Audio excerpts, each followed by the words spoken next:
asalaamaaleykum nuyu nañ leen ziar leen di leen bégee bu baax a baax tey nag ku ñu fas yéene démasquer bokk ci faux types yi bokk ci les énergumènes de ce pays bokk ci les plus grands manipulateurs du pays nekk membre du système nekk sonkophobe bu mag a mag nekk baalkat bi gën a mag ci Sénégal moom day jógee ko Dakar ba Paris dem Bali te amul métier kenn xamul lan lay liggéey mu ngi sañse di sol ay costume li muy reproché gars yi naan gars yi dañoo am lex moom moo leen ëpp lex nee na gars yi dañoo leer moom moo leen gën a leer parce que day xeesal di sol ay costume yu efféminé buy wax tamit mel ni diryanke bu toog di wax kooku il s'appelle Badara Gadiaga moom lañ fas yéene tey indi ci banc des accusés démasqué ko wan Sénégalais yi ne c'est un trafiquant de personnalité qui ne représente absolument rien lu dut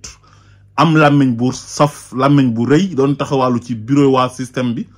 ñu koy neexal xaalis muy wër ci plateau yi di fen di kàcc di sosal nit ñi boole kaak aigri soxor fiir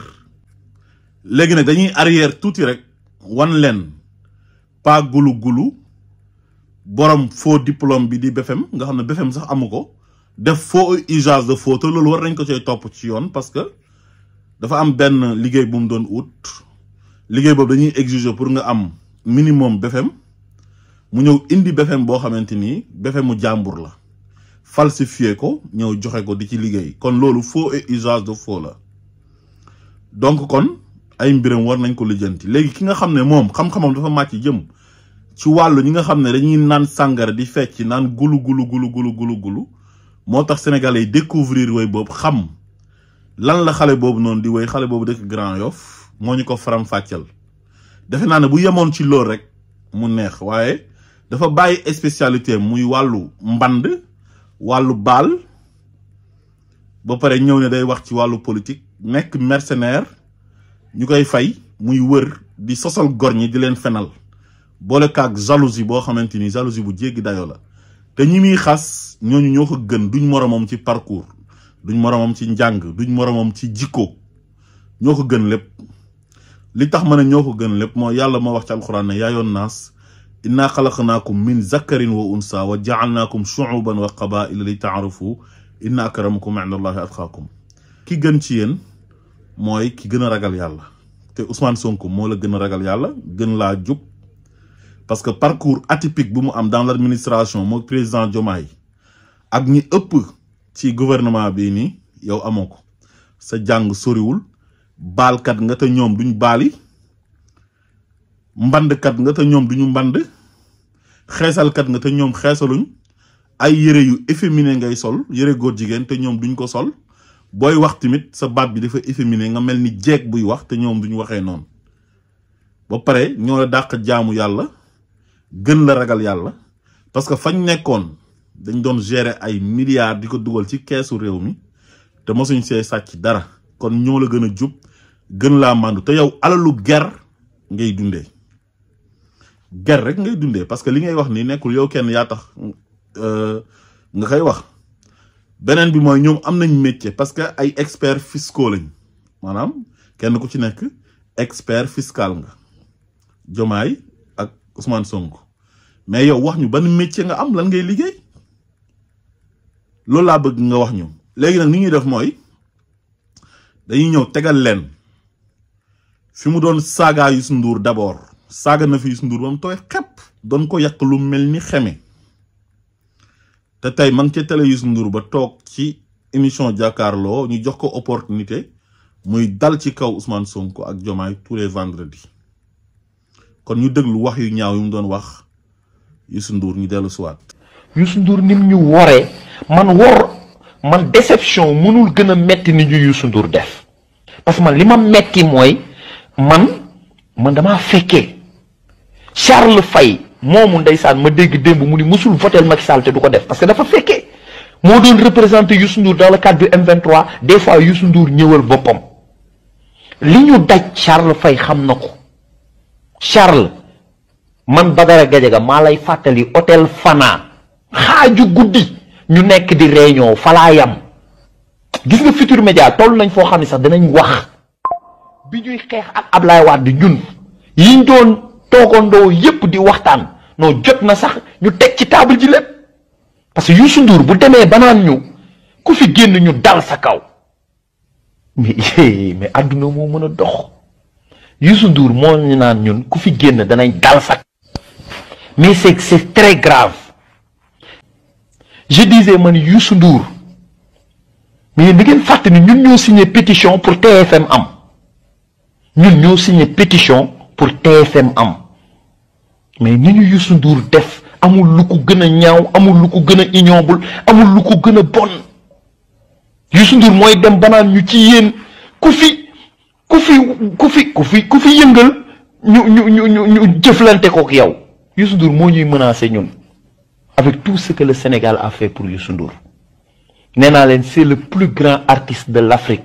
mais c'est le plus petit type de l'Afrique c'est l'homme qui m'a le plus déçu pendant ces élections parce que nag yéen da ngeen seetluwul vous ne faites pas attention gis nga Sénégal bëri na ñoo xam ni seen niveau d'information dafa faible bëri na ñoo amul capacité de discernement bi ñu war a am bëri na ñu amul loolu il faut ngeen comprendre loolu donc li leen télé yi ak rajo yi di wax loolu la ñu gëm mais bu fekkee boo seetaanee télé Youssou Ndour Amina Poté naan la bu ci biir émission divertissement sama yaay Marème Faye Sall de moom nanga mag la dama bëgg yéen ñëpp ngeen àndandoo votel Macky Sall. léegi ñu dégluwaat Pa Gulu Gulu borom faux BFM bi faux usage de faux trafiquant de personnalité ginnaaw bi mu xasee Youssou Ndour ba mu ràpp après bi mu ñëwee ci télé Youssou Ndour bi tagg yam ko doon tagg kon lii mooy wane ne kii naa fekk dëgg la ñu déglu ko ñëwaat. mais culture ak musique waaye boo respecté wul Youssou Ndour noo ci respecté keneen yow bër na booy boobu ñuy wax ni mi ngi toj àdduna mais danaan la grand bi légende la kii du sa c'est fou nga gis booy bu ndaw fii Sénégal maanaam di ngóobeeg di defi manière nangulu ko te nga gis tey yow man grand bi am na benn documentaire bu tudd Return to Gorée où je vois des Américains ñu leen di jàngal guy gu rëy gi nañ ko jéem a def yokkoo kii si gi Américains yi di awu jafandu leen jafandu naa nga xoolal mais loolu dafa grave. waa dégg ngeen Pa Gulu Gulu mi nga xam ne mooy borom faux BFM bi waaw li mu yàq Youssou Ndour yàq na ko lu mel ni xamee tey nag mu ngi neexal Youssou Ndour di ko tagg tey ku ko laajaatoon ci Youssou Ndour dina ko tagg yu rëy kon kii naa fekk la seytaane la gëmul dara mooy muzabzabin bayna zalik laa ilaha ulaay wa laa ilaha ulaay mooy xeetu seytaane boobu yàlla di wax ne ñoom faruñ fenn tey ñu far fii suba ñu far fële ils sont pas cohérents ils sont versatiles nu leen neex ñu mel mën nañ la tagg tey bu subaa ñu saaga la mën nañ la saaga tey bu subaa ñu tagg la kon kii naa fekk la seytaane la du référence léegi nag bi Ousmane Sonko nekkee dans l'opposition jalousie bi mu amoon ci moom ak mercenariat bi mu nekkoon maanaam ñu koy fay muy attaqué Ousmane Sonko dafa mujj sax ànd ak camp Macky Sall bi di dem ci Lat Diop di sàcc ci xaalisu LONASE bi di ko neexal mu nekk géwalem di wër di ko tagg gannaaw bu mu jaaree ci Soham Wardini ci mairie bu Dakar nekk fa di def ay njuuj njaaj am xaalis bu bëri di dem ci ay soirée di battre ay 500 000 ñu koy tuddee ay soirée muy dem Paris ci ay soirée Wally Seck ak fu ne mu fay jaabante moom spécialiste la en ballologie moom c'est un balleur waaw moom defe naa ne bu toogoon di ñuy wax ci wàllu baal ak wàllu gulu ni ñuy naanee sàngara su boobaa dinañ xam ne kii kat xam-xamam ci lii la màcc waaye politique xamu ci dara parce que tekkiwul dara ci wàllu politique maanaam bu ñu doon voté élection chef de quartier mënu ko gagné parce que il ne représente absolument rien mënul dajale sax juróomi nit yu mat léegi ñu déglu ko Macky Sall bi nga xam ne moom la doon saaga démb mujj gi mu ñëw faral ko ndax bañ Ousmane Sonko moo ko jaral lu ñaaw la mu doon wax ci Macky Sall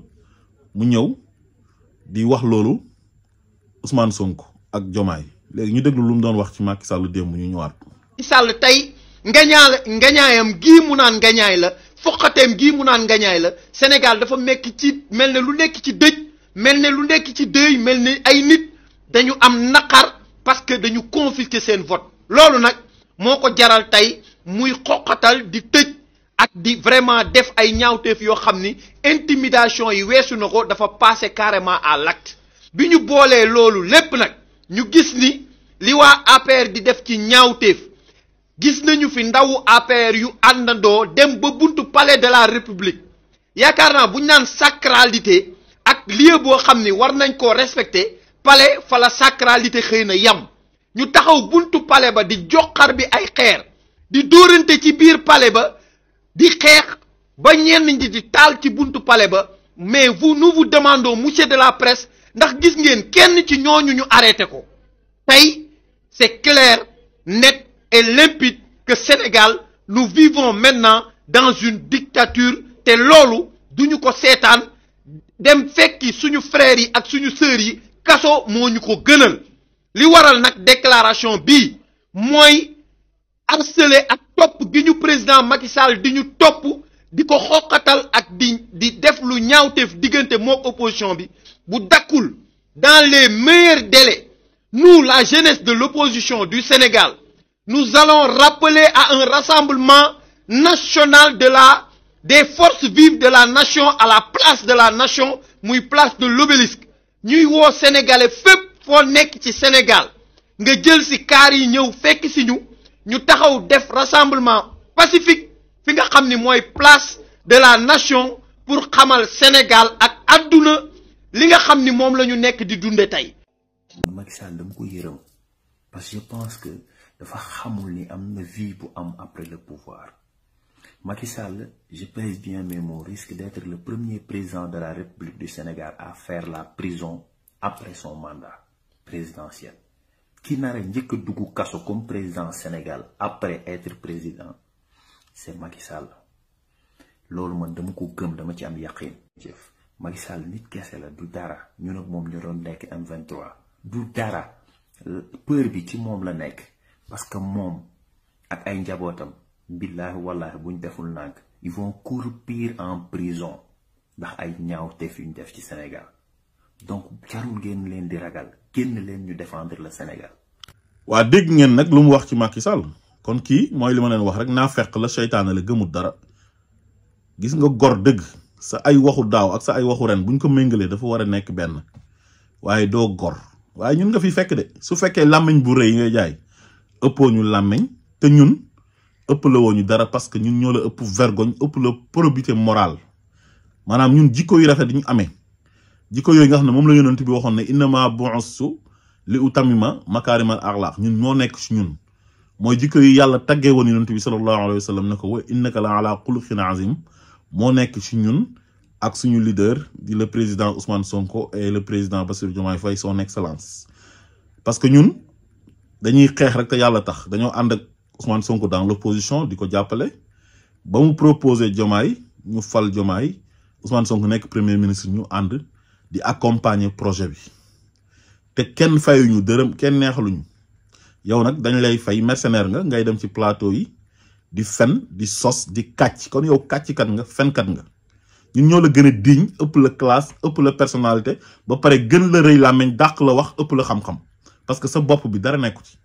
amoo xam-xam léegi ñu déglu ko attaque yi mu doon attaqué gouvernement bi ñu génnee di wax ci wàllu rapport Cour des comptes bi ñu ñëwaat. yow Al Amine Lo ak les autres de l'administration vous avez vos passeports diplomatiques seen njaboot am ko ngeen am seeni oto am seeni carburant am seeni logement de fonction di voyager di am seeni per diem mais ngeen ni ñun ñu muñ non koy muñal du ñu muñ de du ñu muñ na leer yéen njëkk a muñ balaa ñoo muñ. léegi nguur gi dañoo wax ne nañu muñ parce que ñi fi nekkoon dañoo yàq réew mi def ay malversation def fi ay carnage financier yoo xamante ni sénégalais yépp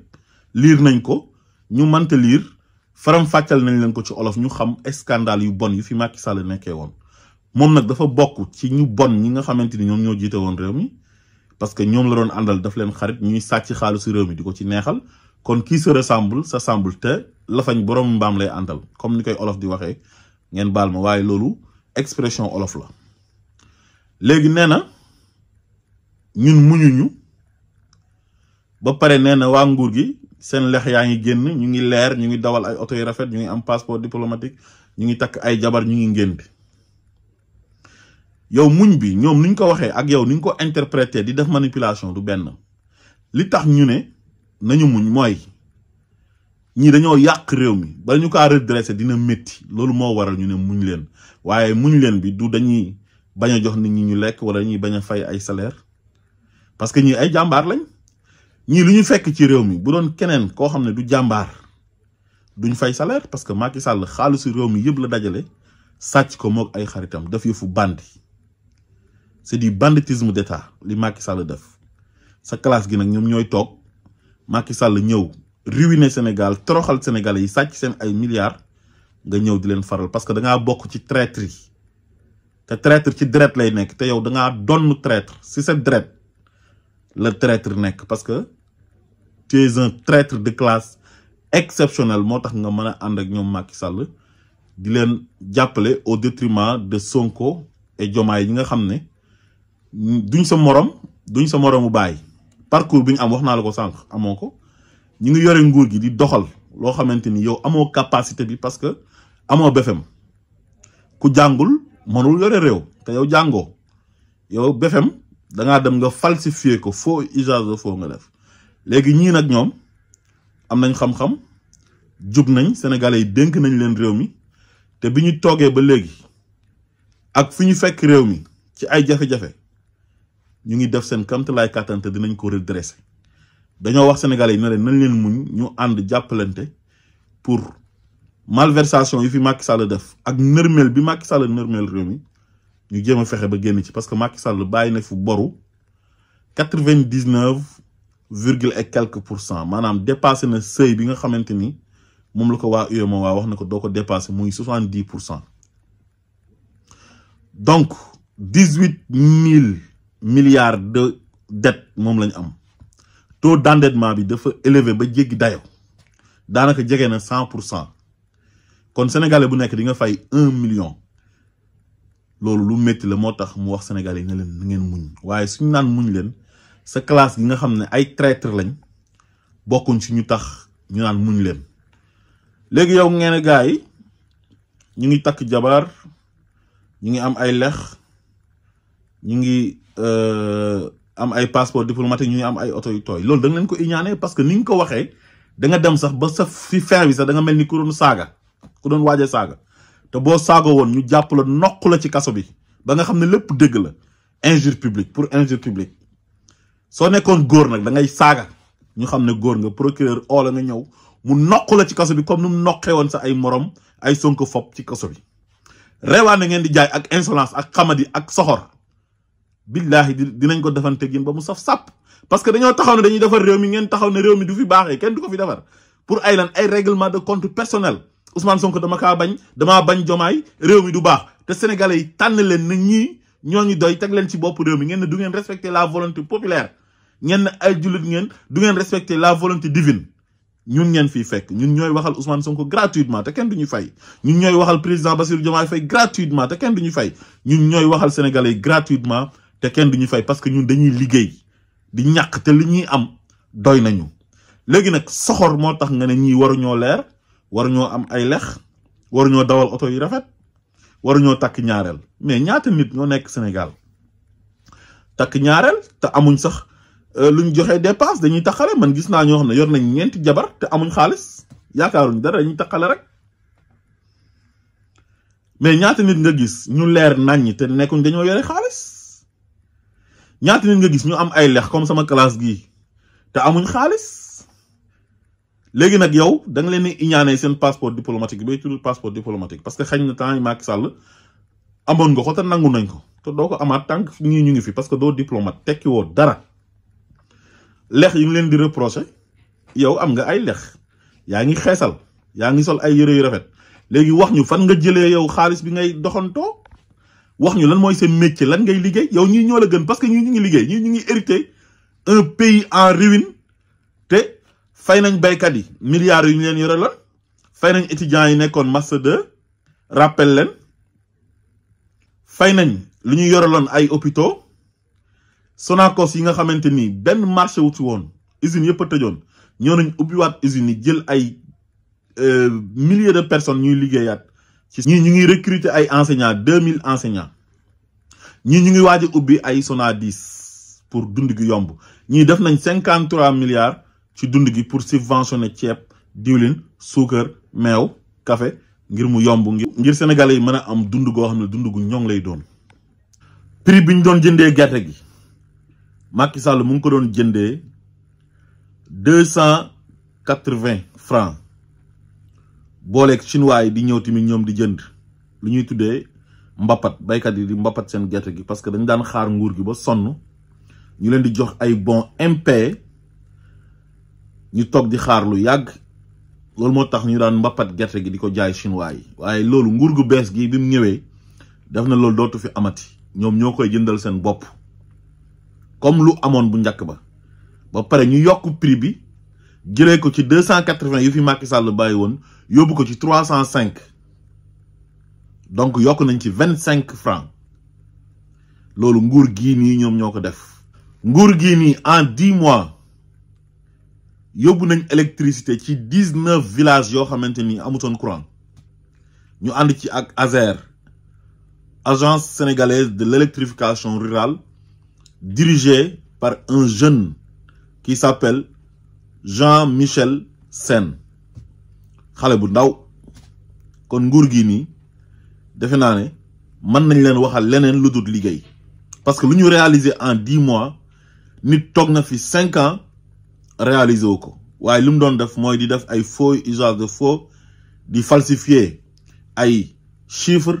di sàcc xaalisu sénégalais yi di suul bukki di sulli bukki loolu la fi président bande bi nekkee woon mooy président bi ngeen doon soutenir yow Badara Gadiaga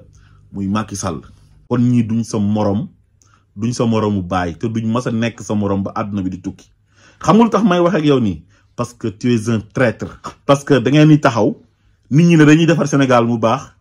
pour seen intérêt personnel crypto personnel parce que kontaanu leen parce que seen intérêt menacé wu na ni ngeen doon amee xaalis di l'argent du contribuable sénégalais ñu leen ko doon jël di leen ko jox mu yomb lool te xëyu leen gontu leen amu leen métier serviru leen réew mi dara léegi loolu coupé nañ robinet yëpp loolu moo leen métti nag ngeen ne li sénégalais yi tànn li sénégalais yi dogal ginnaaw yàlla ngeen ne loolu du ngeen ko nangu sénégalais yi ci majorité am ñoom ñoo tànn le président Bassirou Diomaye Faye ci proposition wu le président Ousmane Sonko Al Moudjadid l'homme le plus aimé l'homme qui a révolutionné la scène politique sénégalaise la nouvelle coqueluche de la scène politique sénégalaise et d'Afrique te loolu mënoo ci tous ndax sénégalais yi moom lañ jël ubbi seen xol yi dugal ko ci te yow loolu mënoo kaa am boo oote woon fa nga dëkk fukki nit du ñëw parce que tekki woo dara tu ne représentes absolument rien du tout Idrissa Seck nga àndaloon nekk fa di langaamu toog ba mu yàgg nga gedd dem nekk ca gannaaw Soham Wardini di ko teel saagam mu lay mosal dara ngay dugg ci bureau yi di ànd ak ñoom Lat Diop di dóor ñuy jël xaalis sénégalais di la ko jox ñooñu tëj nañ leen ci kaso parce que ay sàcc lañ te jeex na tàkk su fekkee nag loolu moo tax nga mer di wax bay waaj a saaga dootoo amati xaalis tant que liggéeyoo waaw te boo fi defee loo war a def ñu jàpp la noq la ci kaso bi wan la nar a tekki woo dara doo tus lépp lu ngeen di jaay ñun ñoo leen ko ëppale ñun dañoo bëgg réew mi rek te yàlla tax bëgg a defar réew mi képp ku yàq réew mi ci aura affaire avec nous ñu ngi fi duñu tàyyi duñu damm duñu sonn asalaamaaleykum wa rahmatullah